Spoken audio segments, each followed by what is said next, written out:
السلام علیکم ورحمۃ اللہ وبرکاتہ۔ بسم اللہ الرحمن الرحیم۔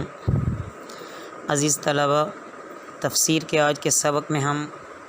ادفع باللتی ہی احسن السیئہ وقل ربی نحن اعلم بما یصفون،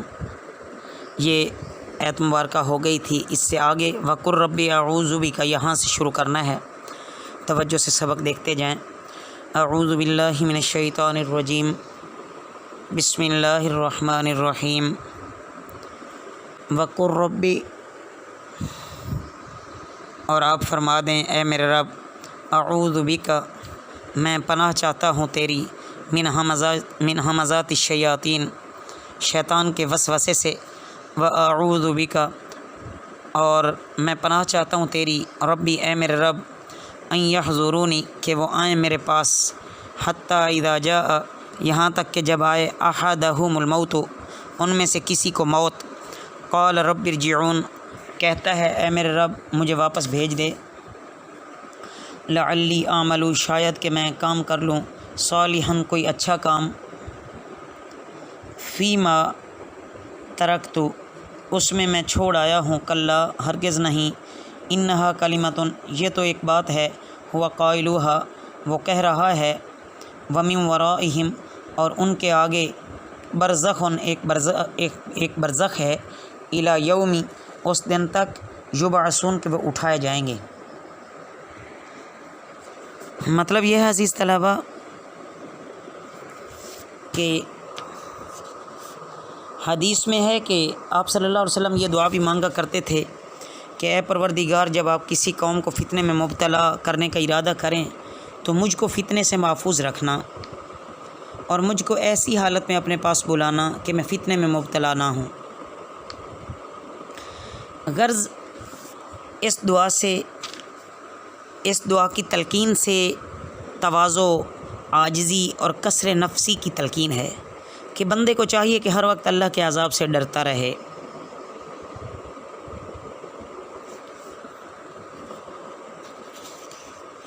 اور آپ صلی اللہ علیہ وسلم کے بلند مقام اور اعلیٰ اخلاق کا مقتضا بھی یہی ہے جیسا کہ آپ صلی اللہ علیہ وسلم نے دعا فرمائی۔ چونکہ ظاہر میں دکھائی دینے والے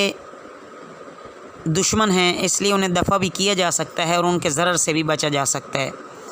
لیکن ان کے علاوہ ایسے دشمن بھی ہیں جو دکھائی نہیں دیتے اور چھپ کر وار کرتے ہیں، بلکہ شریر انسانوں کو بھی وہ شرارت پر اکساتے ہیں، اور یہ شیاطین ہیں جو جنات کی نوع سے ہیں، جنات کی قسم سے ہیں، یہ منکرین اور مفسدین ہیں۔ ان کے علاج صرف استعاذہ سے ہے، یعنی اللہ تعالیٰ کی پناہ میں آ جانا۔ جب اللہ تعالیٰ ان کو موت دے دیتے ہیں، کافروں کو، منکرین کو، تو اس وقت یہ لوگ کہتے ہیں کہ کاش کہ اللہ ہمیں دوبارہ بھیج دے، اب ہم دنیا میں نیک عمل کریں گے اور اپنے گناہوں کی تلافی کریں گے، ہم اب ایسی خطائیں ہرگز نہیں کریں گے۔ لیکن عزیز طلبہ، ان کو اس کا جواب ملے گا کہ موت آ جانے کے بعد اس کام کے لیے ہرگز واپس نہیں جایا جا سکتا۔ آگے اب اس کے بعد ایک اور عالم برزخ ہے جہاں عذاب آخرت کا تھوڑا سا نمونہ سامنے آتا ہے، جس کا مزہ تمہیں قیامت تک چکھنا پڑے گا۔ الغرض یہ مصیبت تو ان کو مرنے کے وقت پیش آئے گی، مرنے کے بعد پھر جب قیامت کا روز ہوگا اور سور پھونکا جائے گا، پھر ان کے لیے مزید آزمائشیں اور پریشانیاں ہی پریشانیاں ہوں گی۔ فَإِذَا نُفِخَ فِي الصُّورِ، پھر جب پھونکا جائے گا سور میں، فَلَا أَنْسَابَ بَيْنَهُمْ، پس نہ تو رشتے ان کے درمیان اس میں، وَلَا يَتَسَاءَلُونَ، اور نہ وہ ایک دوسرے سے پوچھیں گے، فَمَنْ ثَقُلَتْ مَوَازِينُهُ، پس جو بھاری ہوئی اس کا تول، فَأُولَئِكَ هُمُ الْمُفْلِحُونَ، پس وہی لوگ ہیں کامیاب ہونے والے، وَمَنْ خَفَّتْ مَوَازِينُهُ، اور جس کا ہلکا ہوا تول فاولئک الذین خسروا تو وہی لوگ ہیں جنہوں نے خسارے میں ڈالا انفسہم اپنی جانیں جہنم خالدون جہنم میں وہ ہمیشہ رہیں گے تلفح جھلس دے گی وجوہہم النار ان کے چہرے آگ وہم فیہا کالحون اور وہ اس میں تیوری چڑھائے ہوئے علم تکن کیا نہ تھیں آیاتی میری آیتیں تتلا علیکم پڑھی جاتی تم پر فکن تم بیہا تکذبون پس تم تھے انہیں تم جھٹلاتے تھے قالو وہ کہیں گے ربنا اے ہمارے رب غلبت علینا غالب آ گئی ہم پر شقوتنا ہماری بدبختی وکننا قوما ضالین اور ہم تھے لوگ راستے سے بھٹکے ہوئے ربنا اے ہمارے رب اخرجنا ہمیں نکال دے منہا اس سے فإن عدنا پھر اگر دوبارہ کیا ہم نے فإنا ظالمون تو بے شک ہم ظالم ہیں قالا فرمائے گا قال اخسؤ پھٹکارے ہوئے پڑے رہو فیہا اس میں ولا تکلمون اور کلام نہ کرو مجھ سے۔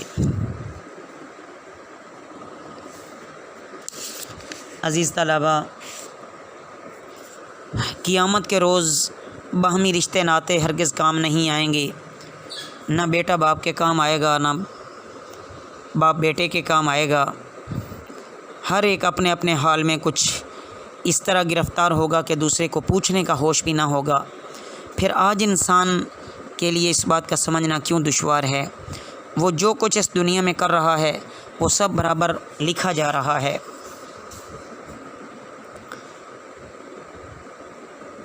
پھر ہر ایک کو اس کا نامہ اعمال دے دیا جائے گا اور اعمال کا وزن اس کے سامنے کیا جائے گا۔ جس کا اعمال کچھ وزن رکھتے ہوں گے اور نیکیوں کا پلہ برائیوں کے مقابلے میں بھاری ہوگا،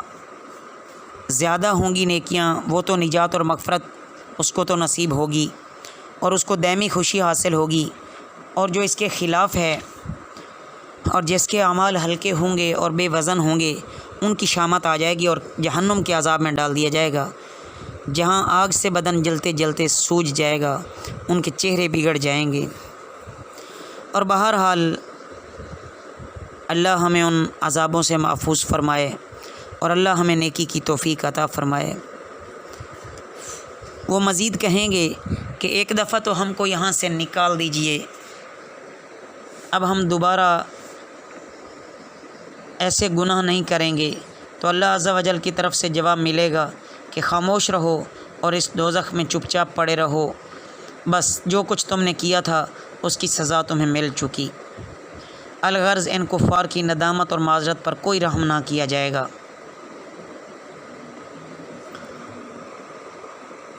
انہ کان فریق من عبادی، بے شک وہ تھا ایک گروہ میرے بندوں کا، یقولون وہ کہتے تھے ربنا اے ہمارے رب آمنا ہم ایمان لائے، فاغفر لنا سو ہمیں بخش دے، ورحمنا اور ہم پر رحم فرما، وانت خیر الراحمین اور تو بہترین رحم کرنے والا ہے۔ فاتخذتموہم سخریا، پس تم نے انہیں بنا لیا ٹھٹھا مذاق، حتی انسوکم یہاں تک کہ انہوں نے بھلا دیا ہمیں ذکری میری یاد، وکنتم اور تم تھے منہم ان سے تضحکون ہنسی کیا کرتے تھے، انی جزیتہم الیوم میں نے جزا دی انہیں آج کے دن، بما صبروا اس کے بدلے جو انہوں نے صبر کیا، انہم ہم الفائزون بے شک وہی مراد کو پہنچنے والے ہیں۔ قال کم لبثتم فی الارض فرمائے گا کتنی مدت رہے تم دنیا میں، عدد سنین حساب کے لحاظ سے سال،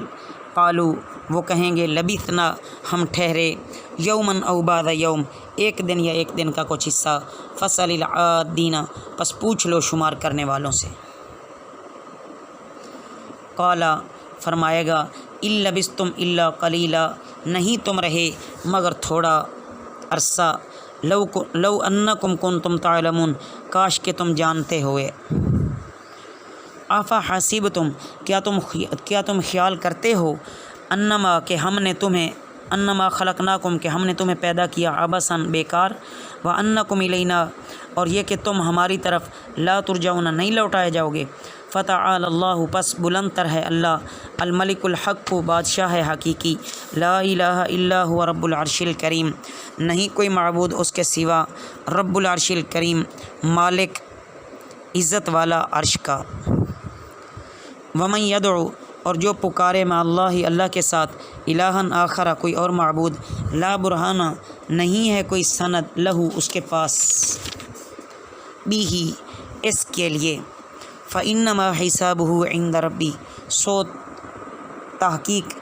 اس کا حساب اس کے رب کے پاس ہے، انہ بے شک وہ، لا یفلح الکافرون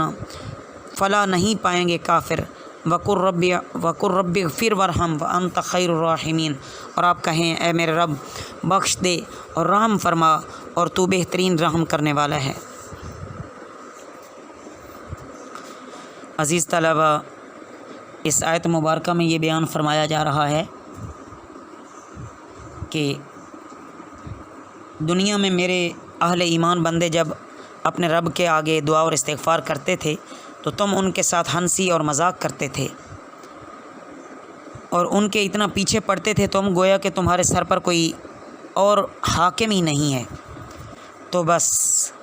آج دیکھیں کہ تمہارا مذاق کیسے اڑایا جاتا ہے جب تم جہنم میں گرائے جاؤ گے۔ اس کے بعد مزید فرمایا کہ اہل ایمان تو تمام سزاؤں اور تمام تکلیفوں جو تمہاری طرف سے ملی ان پر انہوں نے صبر کیا اور ان کو ایسے مقام پر پہنچا دیا گیا جہاں وہ ہر طرح کامیاب ہوں گے، ہر قسم کی لذتیں ہوں گی، مسرتوں سے ہمکنار ہوں گے، اور تم اپنی روشن خیالی پر گھمنڈ رکھنے والے اس ناکامی اور نامرادی کے عذاب میں گرفتار ہوگے۔ منکرین اس وقت دکھ اور درد کے مارے ایسے حواس باختہ ہوں گے کہ ان سے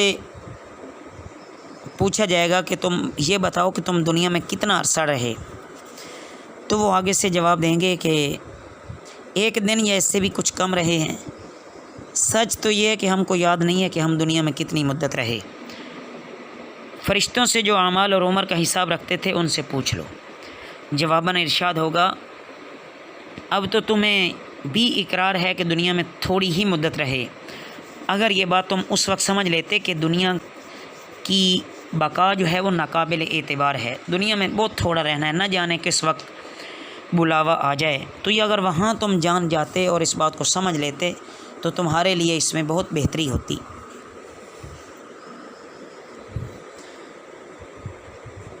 آخر میں خلاصہ بیان کیا جا رہا ہے، اللہ رب العزت نے آخر صورت میں پوری صورت کا خلاصہ بیان کر دیا کہ یاد رکھو حقیقی بادشاہ اللہ ہے جو بہت ہی عظمتوں والا ہے، اس کے سوا کوئی عبادت کے لائق نہیں، اور جو اپنی اپنی ہٹ دھرمی اور ناسمجھی پر آئے ہیں اور وہ منکرین ہیں، کافر ہیں، ان کے پاس اس کی کوئی دلیل نہیں ہے، یقیناً وہ لوگ آخرت میں خالی ہاتھ ہوں گے اور ان کو نجات اور کامیابی میسر نہیں آنے والی۔ اس کے بعد فرمایا کہ اللہ تعالیٰ نے کسی چیز کو بھی بیکار پیدا نہیں فرمایا، اور پھر بالخصوص انسان کو تو ہر چیز نے اللہ کی طرف واپس لوٹنا ہے، اور دنیا میں ہر چیز کا کوئی نہ کوئی مقصد ہے، وہ اپنے مقصد کے تحت اپنی زندگی گزار رہی ہے، انسان کو سمجھ آئے یا نہ آئے یہ ایک الگ بات ہے۔ آگے ہے عزیز طلبہ سورۃ النور، یہ مدنیہ صورت ہے۔ اس صورت میں مختلف احکامات کا بیان ہے۔ شروع میں بالخصوص ایسے احکامات ہیں کہ اگر شادی شدہ ہو اور اس سے زنا ہو جائے، یا شادی شدہ نہ ہو اور اس سے زنا ہو جائے، مرد ہو عورت ہو، کوئی کسی پر تہمت لگا دے تو اس کا کیا ہے، کوئی کسی پر بہتان لگا دے تو اس کی کیا سزا ہے۔ یہاں اکثر حدود کا بیان کیا گیا ہے، حدود کا بیان ہے تاکہ مسلمان مردوں اور عورتوں کو یہ ہدایت دی گئی ہے کہ پاکیزہ زندگی اختیار کریں، اور اس میں پاکیزہ زندگی اختیار کرنے کے طریقے بھی بتائے گئے ہیں۔ اللہ ہمیں صحیح عمل کی توفیق عطا فرمائے۔ وما علینا الا البلاغ المبین۔